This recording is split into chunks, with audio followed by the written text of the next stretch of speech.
ठाणे जिल्ह्यामध्ये भाजप आणि शिंदेंच्या शिवसेनेत जोरदार वाद पेटलेला पाहायला मिळतोय। गेल्या काही दिवसांपासून भाजप नेते गणेश नाईक सातत्याने एकनाथ शिंदेंना खुलं आव्हान देत आहेत। एकनाथ शिंदेंच्या टांगा पलटी करणाऱ्या वक्तव्याचा दाखला देत नाईकांनी थेट इशारा दिला। भाजपने परवानगी दिल्यास शिंदेंचे घोडे फरार नाही तर बेपत्ता करेन असं वक्तव्य गणेश नाईक यांनी पुन्हा एकदा केलंय।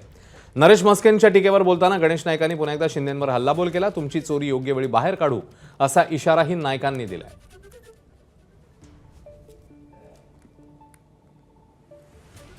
लवकर करा असं म्हणजे लवकर होईल। हे बघा प्रश्न असा आहे की भारतीय जनता पक्ष हा शिस्तबद्ध पक्ष आहे। एखाद्या पक्षात आपण गेल्यानंतर त्या पक्षाची आपण शिस्त बाळगली पाहिजे, पद्धत बाळगली पाहिजे। जर का पक्षाने मला जर खुली सूट दिली ना तर यांचा मी काय बोललो, टांगा पलटी, घोडे फरार नाही, घोडे बेपत्ता करून टाक। एकनाथ शिंदेंवर सातत्याने टीका करणाऱ्या गणेश नाईकांना आता खासदार श्रीकांत शिंदेने उत्तर दिलं। काही लोकांवर स्वतःचं अस्तित्व दाखवण्याची वेळ येते, त्यामुळे ते अशी वक्तव्य करत असतात असं श्रीकांत शिंदेंचं म्हणणं आहे। तर वय वाढलं की थोड्या समस्या येतात असंही म्हणत श्रीकांत शिंदेंनी नाईकांना टोला लगावलाय।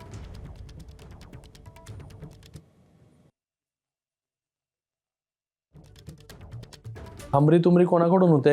शिंदे साहेबांकडून नाही होत, आमच्याकडून कधीच होत नाही। आम्ही कधीच युतीच्या विरोधामध्ये किंवा युतीच्या कुठल्या नेत्याच्या विरोधामध्ये एकही स्टेटमेंट केले। शिंदे साहेब तो विरोधकांच्या विरोधामध्ये पण बोलत नाही। तेही तिथे सांगतात की टीकेला टीकेतून उत्तर देत नाही, ते कामातून उत्तर देतात। कोणीही कितीच्या खालच्या दर्जावरती जरी शिंदे साहेबांवरती भाष्य केलं तरी शिंदे साहेब जे त्याच्याकडे दुर्लक्ष करतात। आतापर्यंत 3 वर्ष टीका टिप्पणी करतच राहिले लोक। काय झालं त्याच्यातून लोकांनी मॅन्डेट जे आहे शिवसेनेला दिलंच ना। आता बघा, काही लोकांना इम्पॉर्टन्स, काही लोकांना स्वतःचं अस्तित्व दाखवून देण्याची वेळ कधी कधी येते का मी बघा काय करतो करून। मला वाटतं त्याच्यामध्ये शिंदे साहेब कधीच पडत नाही। एका शब्दाने देखील आजपर्यंत जे शिंदे साहेबांवरती टीका करतात त्यांना परत उलट म्हणजे उत्तर देण्याच्या भानगडीमध्ये शिंदे साहेब पडले नाही। तर मला वाटतं ज्यांना बोलायचं त्यांना बोलत राहू दे। आम्ही समजू शकतो की वय वाढलं की थोडे प्रॉब्लेम होतात। तर नाईकांच्या वक्तव्यानंतर शिंदेंच्या शिवसेनेकडूनही उत्तर आलंय। शिवसेनेचे नेते शंभूराज देसाईंनीही नाईकांना थेट टांगा पलटी करण्याचा इशारा दिलाय। त्यामुळे ठाण्यात भाजप आणि शिवसेनेतला संघर्ष आणखी वाढण्याचीच शक्यता आहे।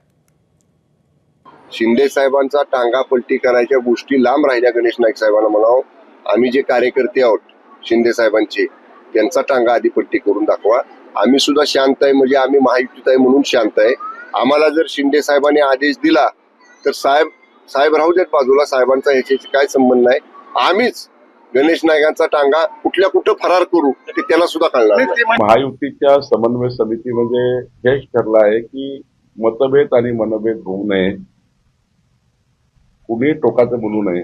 त्यामुळे मला असं वाटतं आम्ही गणेश नाईक साहेबांशी पुन्हा बोलू, गणेश नाईक साहेबांशी चर्चा करू, कुणाकडनं काय झालंय तपासावं लागेल।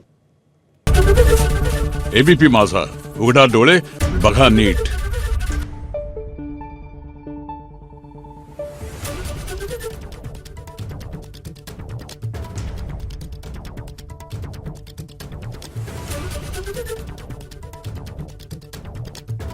Thank you.